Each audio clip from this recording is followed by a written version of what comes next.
त्रिकोण एकरूप केव्हा असतात? जेव्हा दोन त्रिकोण जे आहेत, हा एक त्रिकोण काढला, दुसरा एक त्रिकोण काढला, हे दोन त्रिकोण एकाला उचलला आणि दुसऱ्यावर जर ठेवला तर तंतोतंत जुळला तर काय होणार? ते दोन त्रिकोण एकरूप आहेत असं म्हणतात.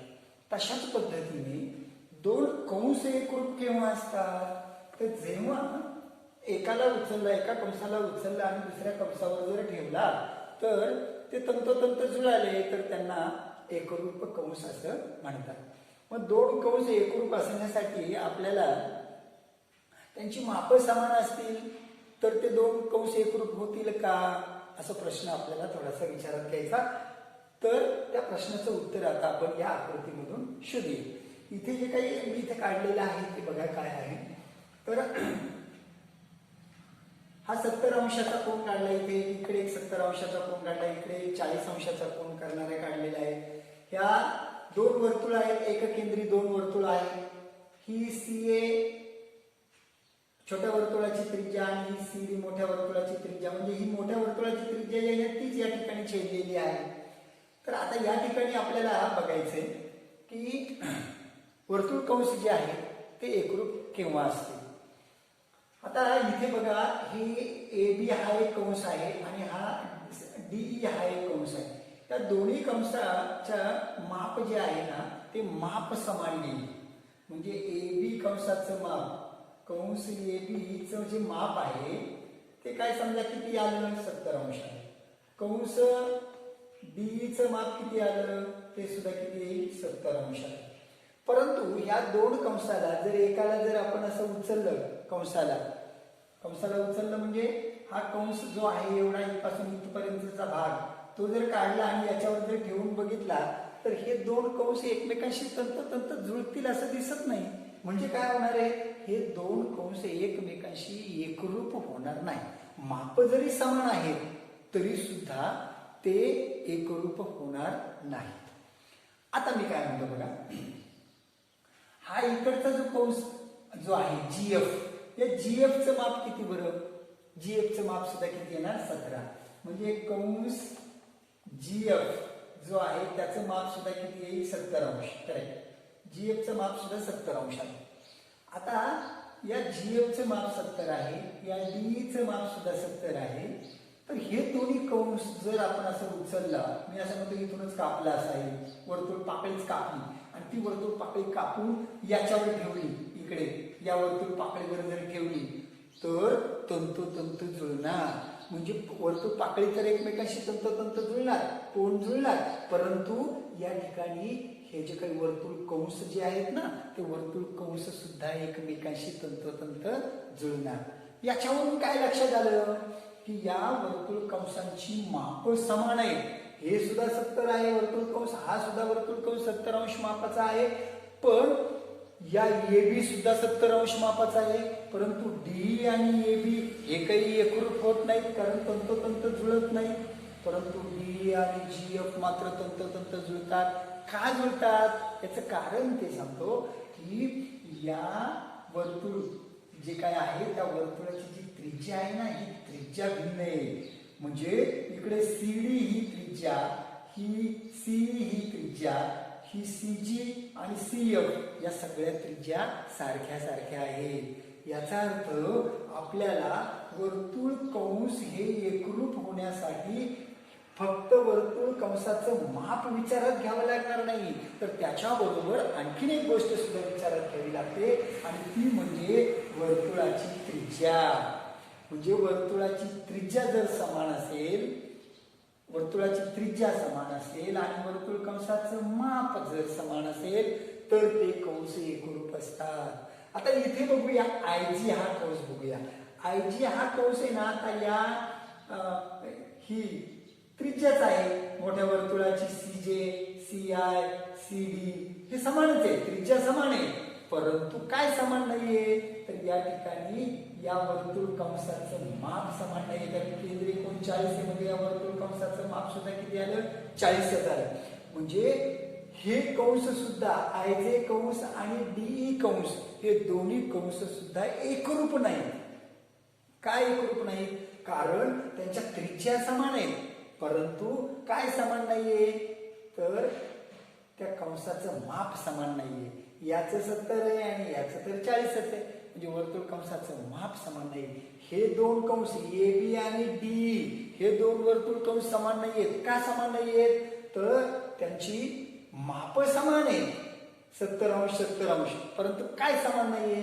तर त्यांच्या त्रिज्या समान नाहीयेत. म्हणून एकाला उचलला दुसऱ्यावर ठेवला तर ते जुळणार नाहीत, म्हणून एकरूप नाहीत. आणि म्हणून दोन गोष्टी लागतात कंस एकरूप होण्यासाठी. त्यांची माप सुद्धा समान लागतात आणि त्यांचे त्रिज्या सुद्धा समान लागतात.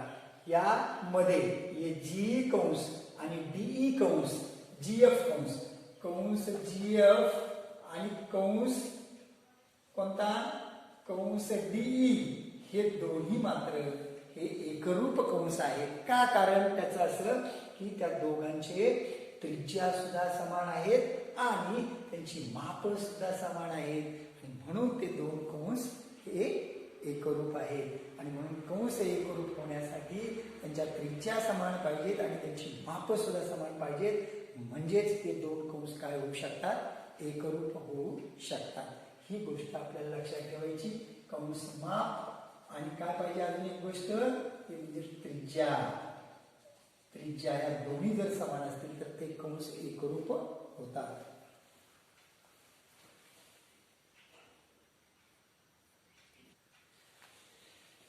कंसाच्या मापांच्या बेरजेचा गुणधर्म. आता कंसाच्या मापाच्या बेरजेचा गुणधर्म मग अतिशय महत्वाचा आहे. गणित सोडवताना आपल्याला या गुणधर्माचा नेहमी उपयोग होत असतो. आता मी काय केलं बघा, इथे एक वर्तुळ काढलेलं आहे, ओ केंद्र असलेलं वर्तुळ आहे. त्या वर्तुळावर A B C D E हे त्या एकाच वर्तुळावरचे सर्व बिंदू हे 5 बिंदू घेतलेले आहेत. या 5 बिंदूंमुळे या वर्तुळाचे अनेक कंस हे आपल्याला दिसून येत आहेत.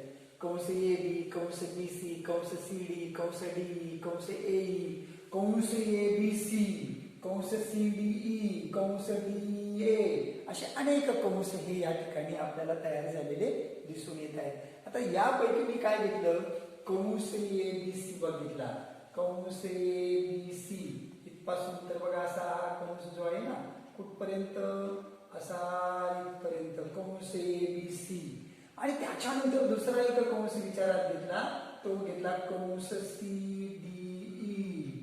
हे दोन कंस विचारात घेतले. कंस सी डी ई हा इथपासून तर असा पुढे असा एक कंस घेतला. आता या दोन कंसांमध्ये मला एक गोष्ट अशी दिसते की हा सी बिंदू जो आहे तो सी बिंदू हा सामायिक आहे.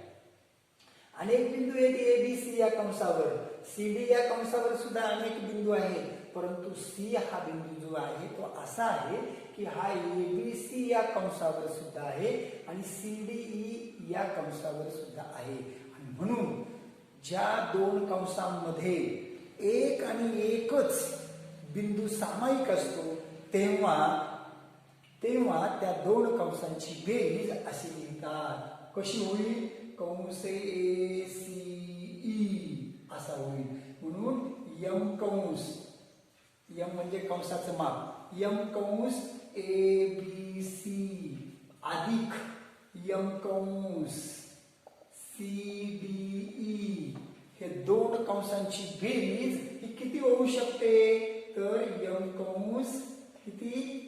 ए सी ई एवढी होऊ शकते. का होऊ शकते? कारण या दोन्ही कंसांमध्ये एक आणि एकच बिंदू सामायिक असेल तेव्हा. म्हणजे एक आणि एकच बिंदू सामायिक असेल तर दोन्ही कंसांची आपण काय करू शकतो? बेरीज करू शकतो आणि लिहू शकतो. आता मी असं म्हणेन की ए बी सी हा कंस, कोणता कंस घेतला? आता तो दुसरा घेतला कंस ए बी सी घेतला आणि दुसरा कंस घेतला कंस बी सी ई असा घेतला, बी सी असा घेतला. म्हणजे आता काय झालं बघा, या दोन्ही कंसांमध्ये ए बी सी हा कंस आणि नंतर बी सी हा कंस, म्हणजे या एवढा भाग जो आहे ना कंसाचा हा दोघांमध्ये पण आहे, सामायिक आहे. म्हणजे एक आणि एकच बिंदू सामायिक नसून हा जो काही कंस आहे BC एवढा त्याच्यातले सगळे बिंदू सामायिक आहेत. म्हणजे एकापेक्षा अनेक बिंदू, एकापेक्षा जास्त बिंदू हे सामायिक आहेत. आणि जेव्हा एकापेक्षा जास्त बिंदू सामायिक असतील तेव्हा या दोन कंसांची बेरीज आपल्याला करता येणार नाही. ही गोष्ट लक्षात ठेवायची. म्हणजे एक आणि एकच बिंदू जर सामायिक असेल दोन कंसांमध्ये तर त्यांची बेरीज आपण करू शकतो. आणि जेव्हा ती दोन बेरीज दोघांची मिळवायची, हा जर पहिला जर असेल ABC कंस जर असेल 80 अंशाचा आणि हा CD जर हा जर असेल 120 अंशाचा तर ACE हा पूर्ण कंस किती मापाचा होईल तर 200 अंशाचा होईल. म्हणजे बेरीज करू शकतो आपण. परंतु जर दोन कंसांमध्ये जर एकापेक्षा जास्त बिंदू जर सामायिक असतील तर आपण त्या दोन्ही कंसांची बेरीज करू शकत नाही. ही गोष्ट आपण लक्षात ठेवायची.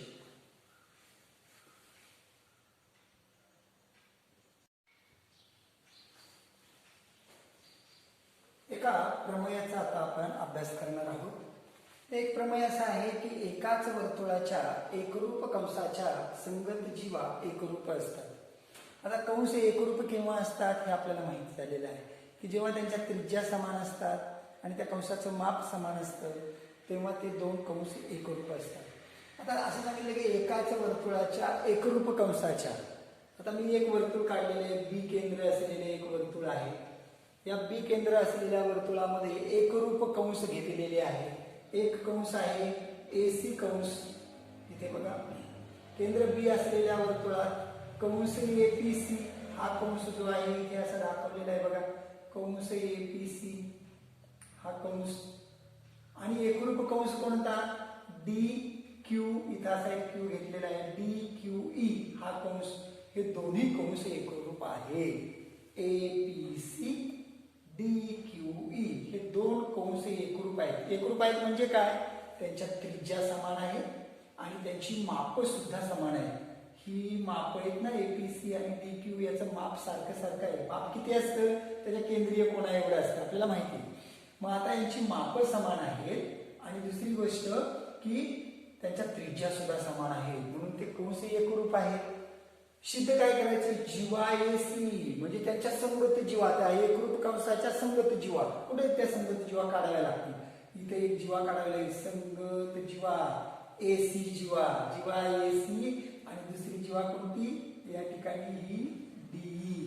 AC आणि DE या दोन जीवा एकरूप आहेत असं आपल्याला दाखवायचंय, सिद्ध करायचंय. मग आता इथे बघा ना दोन त्रिकोण तयार झाले, काय प्रश्नच नाही. बघूया दोन त्रिकोण एकरूप दाखवूया म्हणजे काम होईल.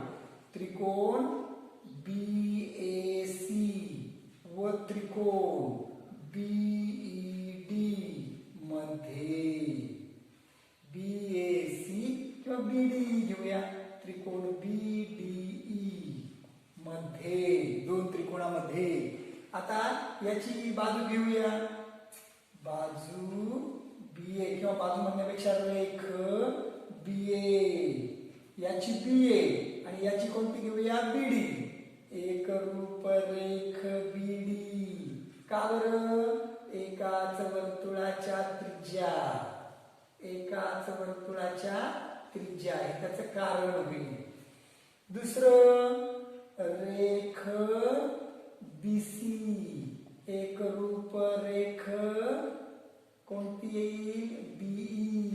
परत तेच कारण, एकाच वर्तुळाच्या त्रिज्या, एकाच वर्तुळाच्या त्रिज्या म्हणजे BA BD सारखी सारखी, BC BE सारखी सारखी, एकाच वर्तुळाच्या त्रिज्या. आणि तिसरी गोष्ट कोण ABC हा कोण एकरूप कोण DBE, कोण DBE. का बरं, काय कारण, व्याख्या आहे संगत कंसाच्या मापाची व्याख्या काय आहे, कंसाचं माप आहे त्याच्या संगत केंद्रीय कोणा एवढं असतं. मग दोघांची माप सारखी सारखी आहेत कारण पक्षामध्ये दिलेलं आहे की दोन्ही कंस जे आहेत ते एकरूप आहेत म्हणजे त्यांची माप समान आहेत आणि त्रिज्या सुद्धा समान आहे. मग माप समान आहेत म्हणजे तिथे आपण काय लिहू शकतो त्याला कारण, एकरूप कंसाची व्याख्या, एकरूप कंसाची व्याख्या माप समान आणि त्याचं केंद्रीय कोन जे आहे त्या मापा एवढा असतो म्हणून त्रिकोण बीएसी एकरूप त्रिकोण बीडीई का बरं आता बघूया बीए बाजू ही बीसी बाजू त्याच्या मधला कोन म्हणजे कसोटी कोणती झाली एकरूपतेची बाकोबा कसोटी बाकोबा कसोटी झाली म्हणून दोन त्रिकोण जर एकरूप असतील तर त्याच्या संगत बाजू जे असतात ते एकरूप असतात म्हणून बीएसी ची एसी बाजू रेख एसी एकरूप रेख त्याची कोणती येईल मग आता एसी ला जोडीदार डी म्हणून जीवा एसी एकरूप जीवा डीई जे सिद्ध करायचं तर ते झालं म्हणजेच काय एकाच वर्तुळाच्या एकरूप कंसाच्या संगत जीवा एकरूप असतात आता मी एकाच वर्तुळाच्या म्हटलंय हे एकच वर्तुळ काढलं पण इथं दुसरा एक शब्द वापरू शकतो आपण एकरूप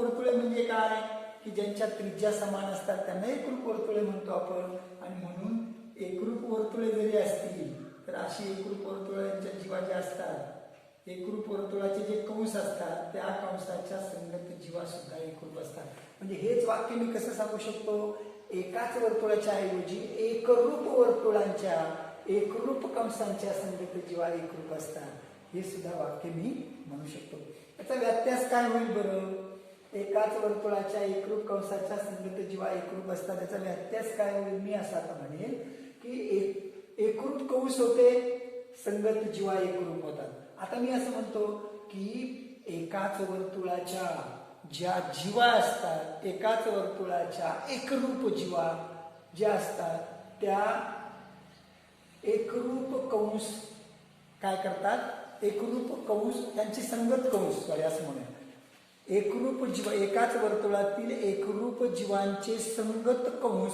एकरूप असतात म्हणजे एकाच वर्तुळाच्या एकरूप कंसाच्या ऐवजी काय म्हणाल एकाच वर्तुळाच्या एकरूप जीवांचे संगत कंस एकरूप असतात म्हणजे जर तुम्हाला जीवा एकरूप दिल्या असतील म्हणजे उदाहरणार्थ असं असेल एकरूप हे जर